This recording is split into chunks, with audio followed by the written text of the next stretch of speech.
Chapter 0, The Devotement.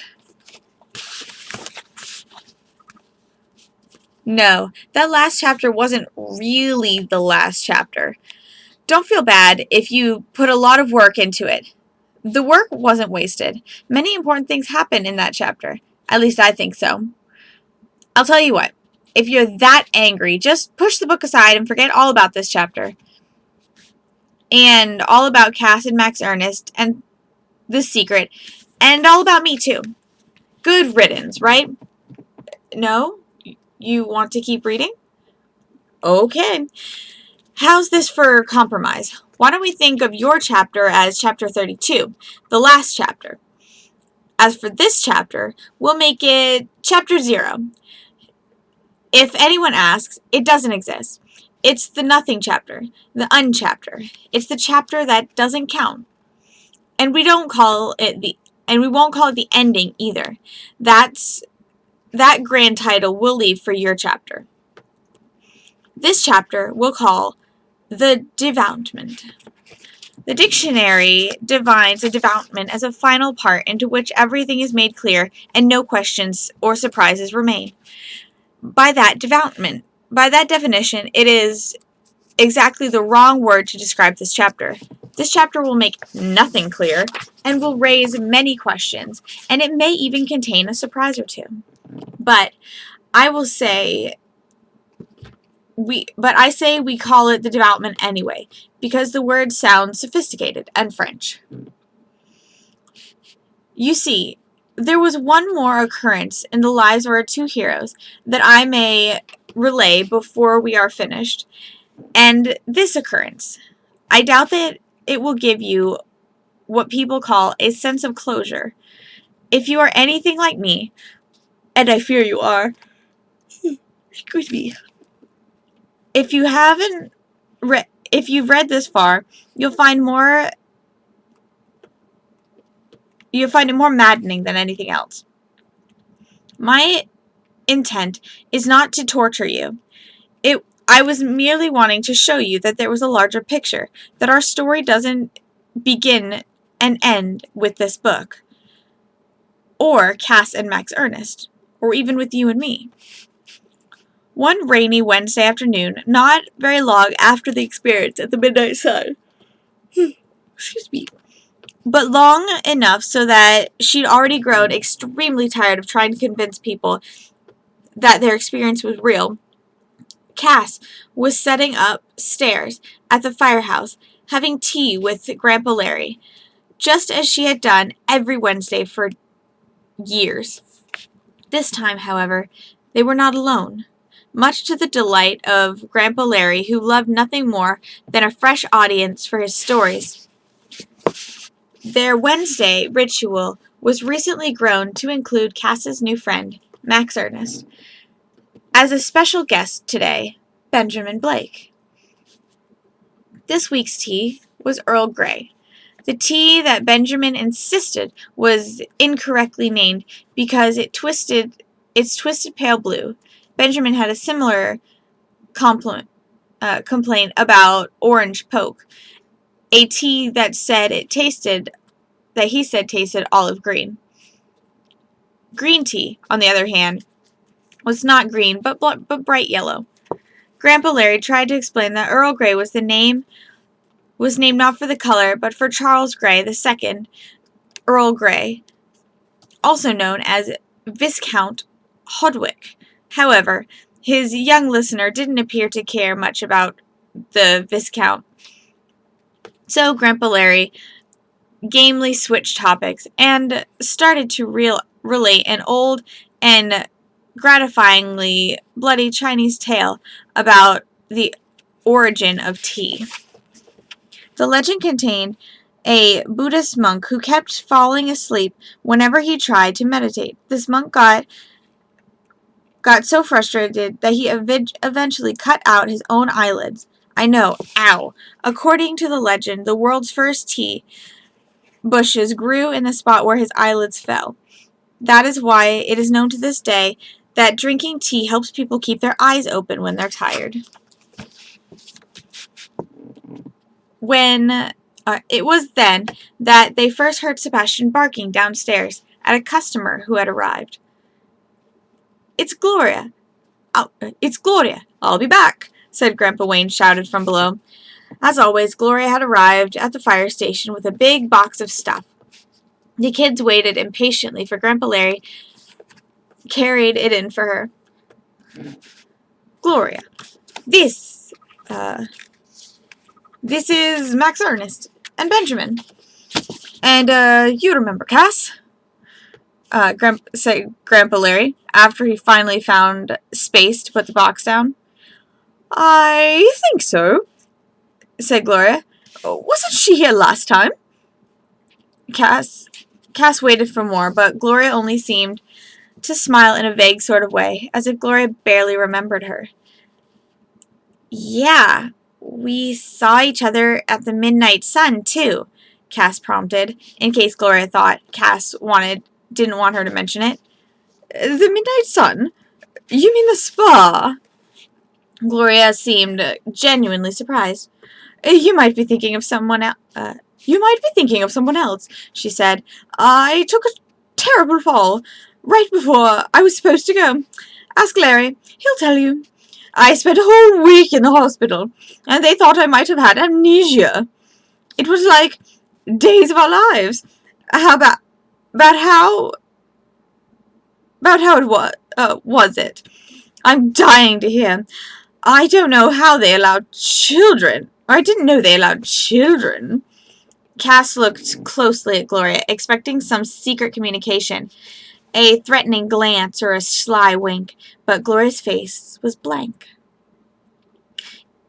Either she thought she was telling the truth, or she was a very good actor. It was okay, said Cass slowly, but it's not really there now. It isn't? Asked Gloria, confused. What do you mean? Cass, will you please put Sebastian outside? He got real southern there real quick. Cass, will you put Sebastian outside? He's about to chew this box apart. Grandpa Larry broke in before Cass could answer. So weird, she said, as she tied Sebastian to the back of the fire station. It's like I dreamt the whole thing. The spa, Miss Mavis, everything. Well, you didn't. And even if you did, how come I dreamt it too? Said Max Ernest in protest. Unless we had the same kind of Vulcan mind meld. Or, wait, I know. Maybe you we're two split personalities. One synchronophotic brain. That would explain everything. I didn't mean I really thought I dreamt it. Just like it felt like that, said Cass, cutting him off. Even though Max Ernest was supposedly been cured, he still had a tendency to go on and on if you didn't stop him. Benjamin, who had been slightly struggling to follow the conversation, mumbled something and pointed backwards towards the fire station. He says to be quiet and listen. He thinks it might be important. Max Ernest translated. Inside, Gloria was telling Larry a story as loud as she was. They could only make out about half of her words. Never so surprised in all my life. The gardener. Then here I was trying to show the house. And she listened, and Cass grew increasingly excited. She's talking about the magician's house. You think she's discovered something? They weren't able to pose the question to Gloria immediately because Benjamin Blake's mother had arrived to pick him up. But as soon as he'd gone, Cass and Max Ernest begged Gloria to start the story again from the beginning, and she didn't understand why they cared so much, but she was happy to oblige. Gloria had lost most of her memory, but not her love for attention. The story went like this. Gloria had been showing the magician's house to some prospective buyers when, as sometimes happens at awkward moments, nature called, and she had to excuse herself to go freshen up. Just as she was about to enter the bathroom door opened up and an old man in a straw hat stepped out, carrying a box. Needless to say, Gloria had a heart attack. Very calmly, as if he'd been expecting her, he explained that he was the gardener, the one who first reported the magician's disappearance, and that he was just cleaning up the magician's study. He pointed out that she had missed some things when she packed up the house. He asked Gloria if she would mind taking the box he was holding to the fire station, the Estuchen de Bombres, he called it. Gloria was so flustered she agreed right away. Only after she had left the house did Gloria start wondering how he knew about the Extinction de Bombres in the first place. Bombros. In the first place. And there you have it. And there you have it, said Gloria, patting the big box she had brought in. That's the whole shebang. Well, I have to say, you're none the worse for the experience. You look fabulous, said Grandpa Larry, looking at the newly sviddle and real estate agent. Doesn't she, Wayne? He called out to Grandpa Wayne, who was standing at the back of the store, tinkering furiously with an old record player. Fabulous, Wayne agreed, not looking up. That's what everyone's saying, said Gloria wonderingly. Ever since that fall, I can't help thinking that someone must have hypnotized me while I was unconscious. It's almost like I really went to a spa instead of a hospital. After Gloria had left, Grandpa Larry let Sebastian back in. Wayne reemerged.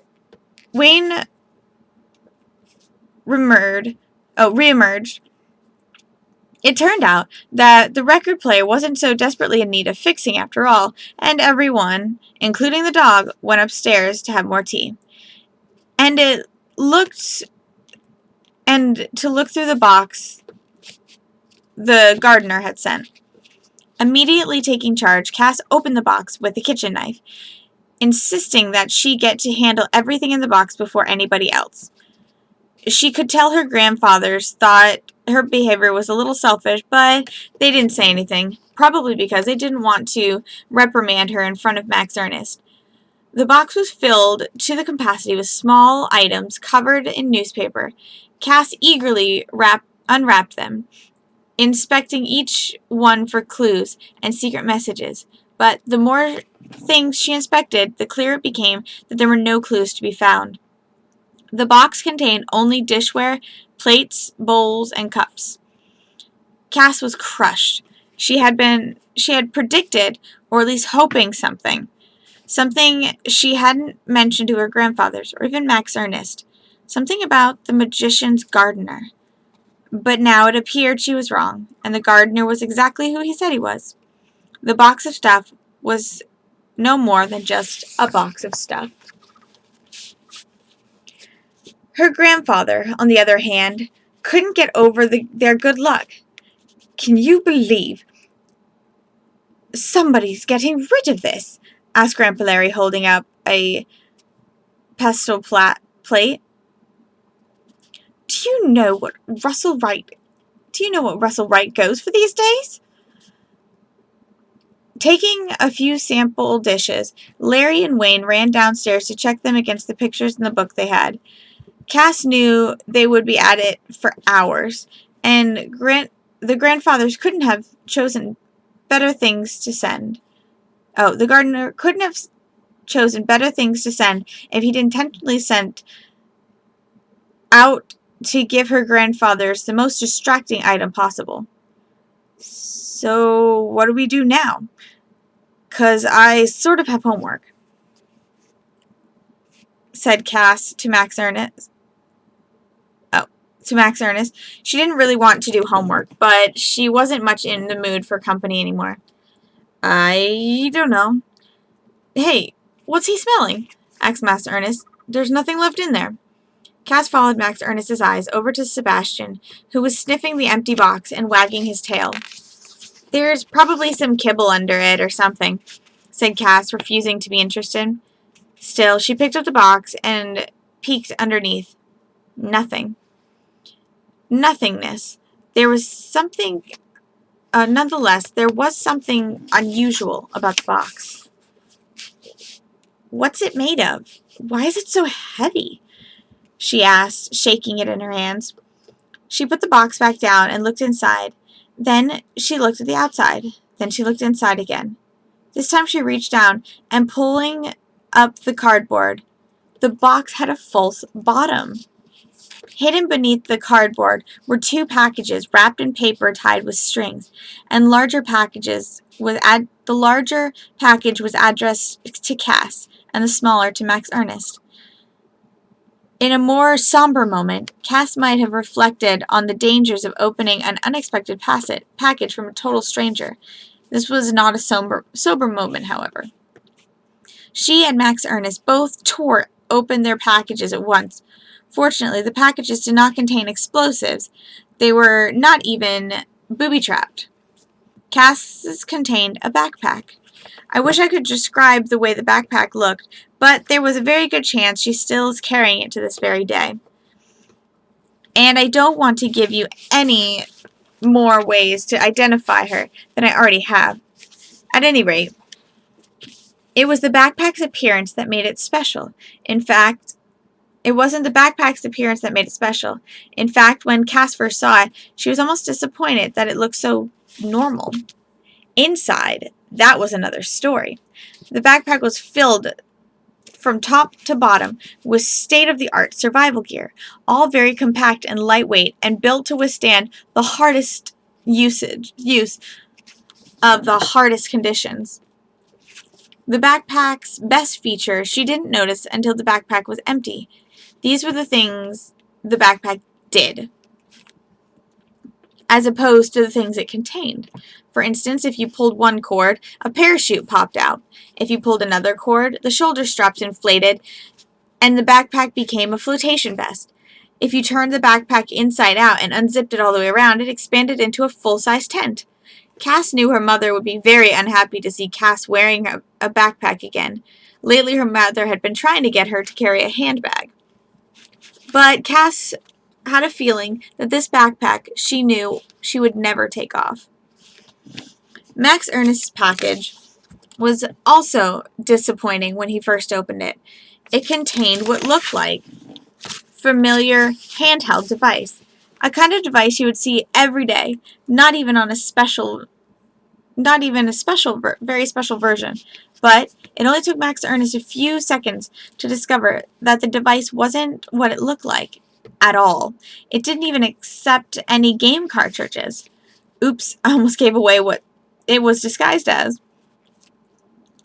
It had a false front that lifted up at the touch of a hidden button. Underneath was a small tablet-sized computer scanner, specifically designed for cracking secret codes. The Ultra Decoder 2, as Max Ernest would learn after experimenting for a while. The decoder included keys for deciphering all known code systems and tools for deciphering unknown ones. Its memory contained full dictionaries and characters recognition software for over 1,000 languages, including Aramaic, Sanskrit, and Navajo. It could even read Egyptian hieroglyphics. One thing the decoder did not do was tell jokes. Max Ernest loved it anyway. "Are you guys all right up there?" called Grandpa Larry. "We're fine," Cass yelled back. They were ready to hide their packages if Grandpa Larry came upstairs, but apparently he and Wayne had yet to finish researching their new dishes. A moment later, Max Ernest was busy translating the word fart into every language he could think of. someone told him that fart jokes were funny. And Cass was taking a second look at her flashlight. Not only a flashlight, it turned out, but a warning siren, tracking device, and two-way radio. Between the rain and the steam from all of the tea, the kitchen windows had fog to the point where you could no longer see through it.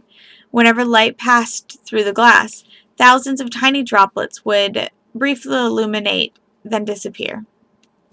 It must have happened a dozen times before Max Ernest looked up from studying the coder and saw it. "Look," he said, but by then the light had passed again. He had trouble getting Cass to aim her flashlight again at just the right point, but eventually she hit the spot, and now Cass could see it too. Someone had written a message on the glass, just as anyone might, say, sitting on the bus next to a foggy window. But the message was not scribbled with a finger. Rather, it looked like someone had used some kind of writing implement. And it didn't say anything like Joe was here or Terry plus Samantha equals love. Actually, it didn't look like it was even written in English. It was written in code. By the time they started deciphering the message, the fog had disappeared from the window, and the message was disappearing with it. Max Ernest grabbed a notepad and pencil from the kitchen counter and scribbled out in kind of delirium. The kind that only comes when you've eaten far too much Halloween candy, or when you're trying to transcribe a secret message before it vanishes forever. Max Ernest held up the page as soon as he finished copying the message. Here is the first line exactly as appeared on the window. CSTO RTPP COT TKC JTX dash SOKSPQ. For several minutes, the kids studied the mixed-up letters with increasing frustration. Then Max Ernest looked with a smile. "What does JTX-SOKSPQ look like?" Cass shrugged. She had no idea. "Well, what if X was X? Like, really the letter X, even in the code?" "It's like your name, Max Ernest," said, "It's like your name, Max Ernest," said Cass. "Right. How about that?" "Which means J equals M and T equals A. And S is E, and O is R, and K is N, and P is S, and Q is T." Using one of Grandpa Larry's red pens, Larry still had a lot of them from the days he taught high school, Max Ernest rewrote the first line of the message, substituting the letters according to the formula they had just worked out. This is what they had come up with. Clear Resentia Inc. Max Ernest. Dear Cassandra and Max Ernest? Read Cass, filling in the blanks. "It's a letter to us. Should you be using your decoder?" It was almost too simple for the decoder.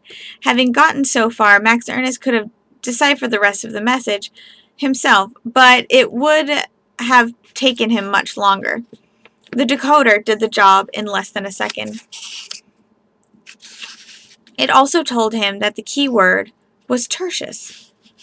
If you want to learn how to decipher a keyword code yourself, check the appendix, which we will be doing after these messages. "Terces? What does that mean?" asked Max Ernest. "I don't even think it's a word."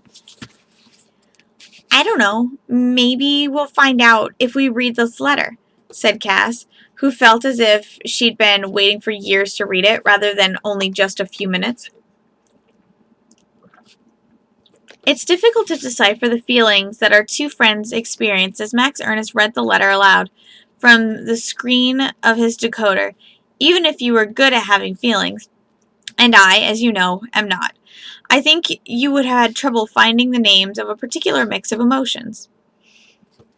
There were a few easier, old-fashioned feelings like happiness, excitement, pride, anxiety, fear, but there were others, vaguer, harder to pin down feelings like pit of the stomach that means something is either really good or really bad or both.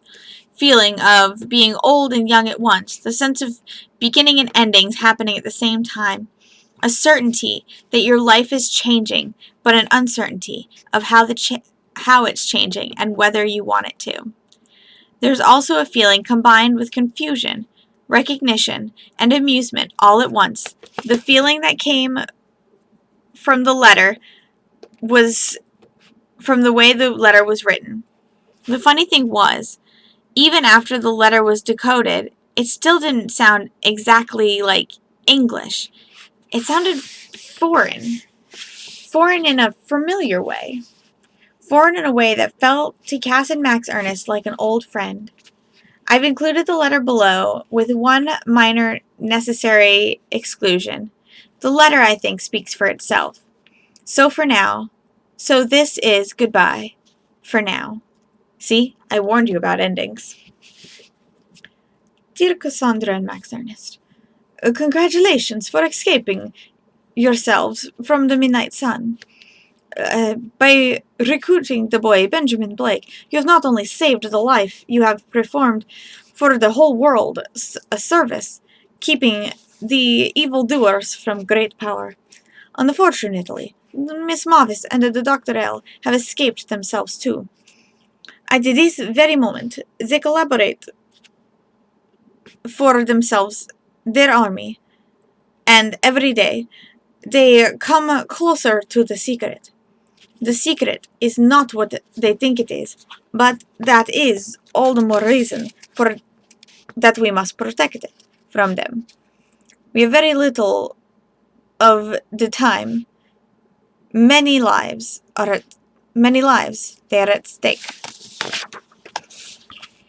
In recognition of your bravery, unique talents, and I hereby invite you to become member of the Terces Society, and to enlist in our fight against the masters of the Midnight Sun.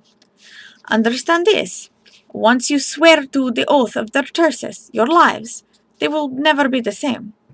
You will face the hazards and the hardships, and you must obey all of the orders without the questions.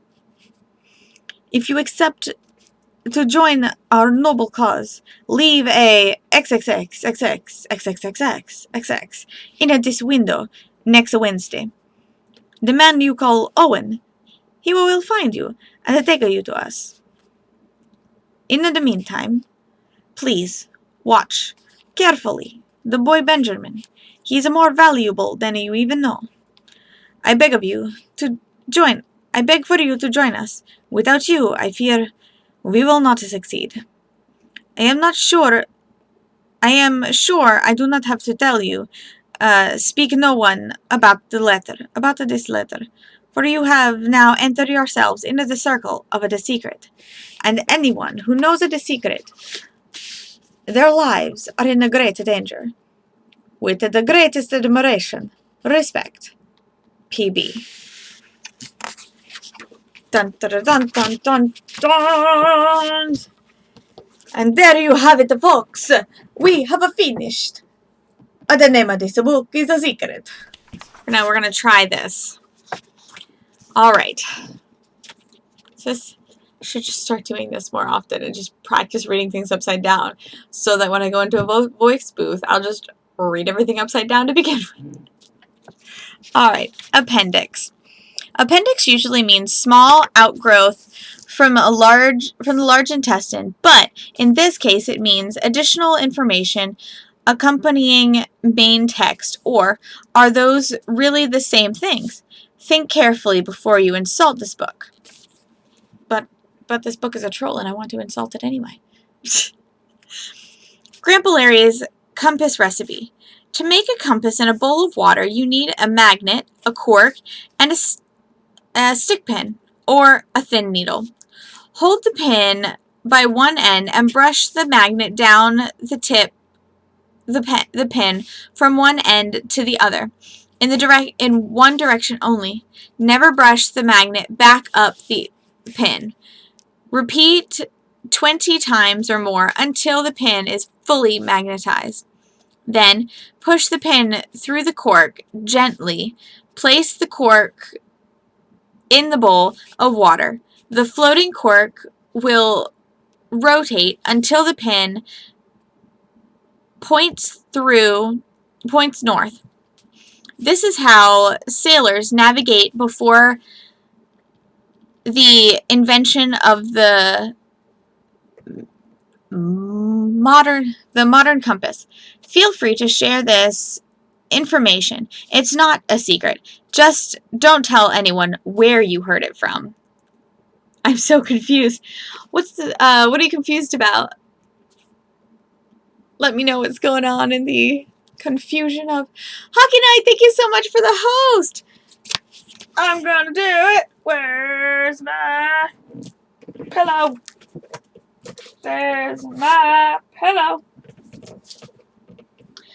Thank you so much, Hockey Night, for the host. You are one cool dude. I'm attempting to read this upside down, and this is more conversational because it's the appendix and technically the end of the book. And I'm also reading it upside down, so this is kind of semi-complicated. All right.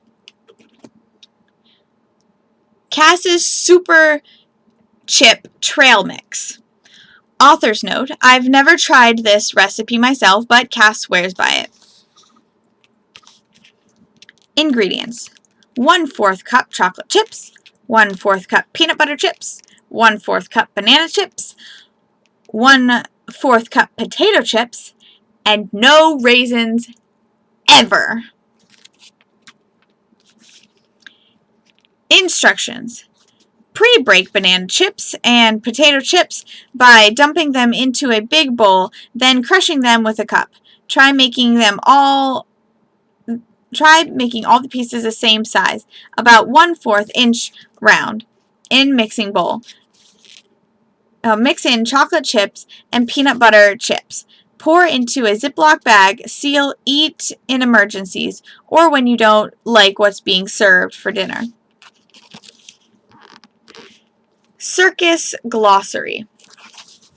Here are some of the lingo the Guillermo brothers learned while they were in the circus, but be careful. If you use these words incorrectly, a real carny will know that you're just a rube. All out and over means the show has ended, or in our case, the book. Ballet. The platform a circus or carnival performer stands on when he is trying to attract a crowd for the sideshow. It gets its name from the ballyho, step right up, prepare to be excited and amazed. Likewise, like everything else in the circus, the ballet and the ballyho are designed for one purpose: to trap the audience into paying as much money as possible. Big Top. The main circus tent where the Guillermo brothers first caught the sight of the ringmaster who would later sell them for a few dollars. Blowdown. When a storm knocks over the Big Top and suddenly everyone in the tent looks like a clown. Blow off. A special curtained off shows at the end of the circus tent. The idea is to get the people to buy another show ticket on their way out. Carny, a carnival worker, sometimes toothless, always conniving. Of course, a circus and a carnival are not exactly the same thing. A circus worker is someone called a cirky, but the circus that the Guillermo brothers joined had the element of both. You could say it was the worst of both worlds. Clem. A fight with the locals. Jump. The jump is the distance a circus carnival travels between performances. Mark. An audience member, i.e. sucker. Mentalist act. A mind reading routine like the Guillermo brothers. Midway. The area between. Midway. Get it? The circus exit and the entrance to the big top. This is where the sideshow stalls and concessions are lined up. Roustabout. A laborer in the circus. Also a fun word to say. Rube. A rube is exactly what you are if you don't know the word rube. In other words, a dupe, a townie, or other circus newbie. Shill. Shills work for the circus, but they pretend to be ordinary customers impressed by the sideshow acts, so that the other customers get excited enough to cough up their money. Think of the parents at a local school performance. You know how they always clap really, really loudly, even when their kids sing out of key or flub their lines. Parents are terrible shrills. Slum. The useless stuff you buy from a circus wonder, like teddy bears and plastic statues, otherwise known as toys and prizes. Swag. See slum. Tip. According audience or crowd, turning the tip means getting the crowd to pay to enter the show with it. Hip to the carnival scene. A carny. You're either with it or you're not. Keyword codes. The secret letter Captain Max Ernest received from the Terces Society was encrypted with a key word. Boop-doo. Let's see if I can do this so you can see it a little bit better. There you go. Keyword code. If you want to try encrypting or deciphering a letter with a keyword code yourself, here's how. In a keyword code, the first letter of the alphabet is replaced by a secret word. For instance, if by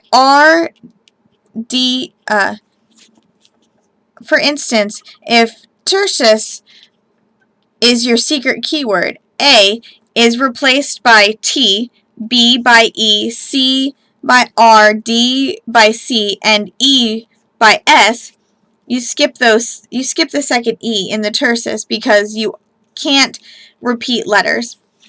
After the letter of the key word, the alphabet proceeds normally, minus the letter that you have already been established.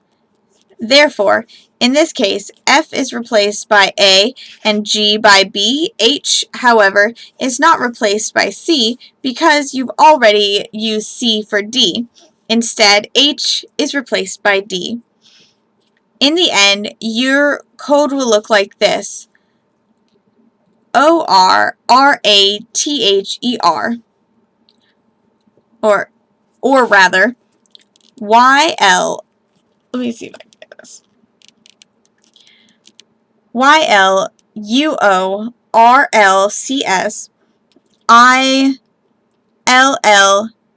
ILLHP IFSHSQDFP. Then it has it's got a code breaker thing right here, which makes it, yeah, I know, my brain doesn't understand any of this, and I'm reading it upside down, so if you're not quite understanding this, that's fine, no problems there. But I'll still hold this up here for the people watching the YouTube part who does. Which, please comment underneath if you understand this and it makes sense and it's pretty cool. A personal recommendation. Those readers whose knowledge of Egyptology is shamefully deficient as Cassandra's could do worse than to pick up a copy of the Egyptian Book of the Dead, also known as the Papyrus of Ani, a guide to the next world. It includes many important spells and incantations for success in the afterlife, a useful introduction to ancient Egyptian life in the above ground as well. The Beguermo brothers. This is one of the card tricks that the Beguermo brothers performed when they were first learning magic. Of course, they performed it on the deck of a ship and with a real deck of cards, but you'll get the idea. Choose one of the 6 cards below and think about it really, really hard. So we'll do this. We'll see if it works. I don't know if you see the cards that are here, but go ahead and pick one. Don't tell me what it is, but think really, really, really hard about it. I mean, unless you do tell me and I just don't look at the chat. I mean, that's a thing too. But all right, we have the King of Hearts, the Jack of Clubs, the King of Spades, the Queen of Diamonds, the Queen of Clubs, and the Jack of Diamonds.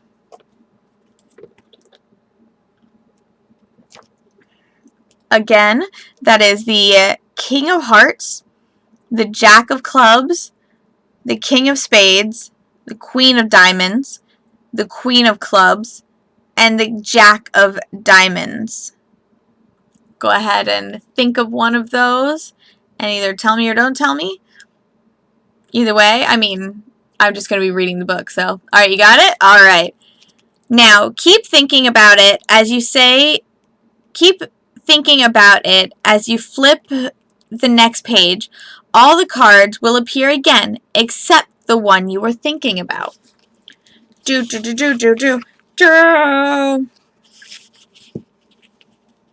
Your card isn't here, is it? Let's see. The ones that are here is the Queen of Hearts, the King of Clubs, the Jack of Hearts, the Queen of Spades, and the King of Diamonds. Is your card there or is it not there anymore? Did I do a magic trick unintentionally or was it? Dun dun dun!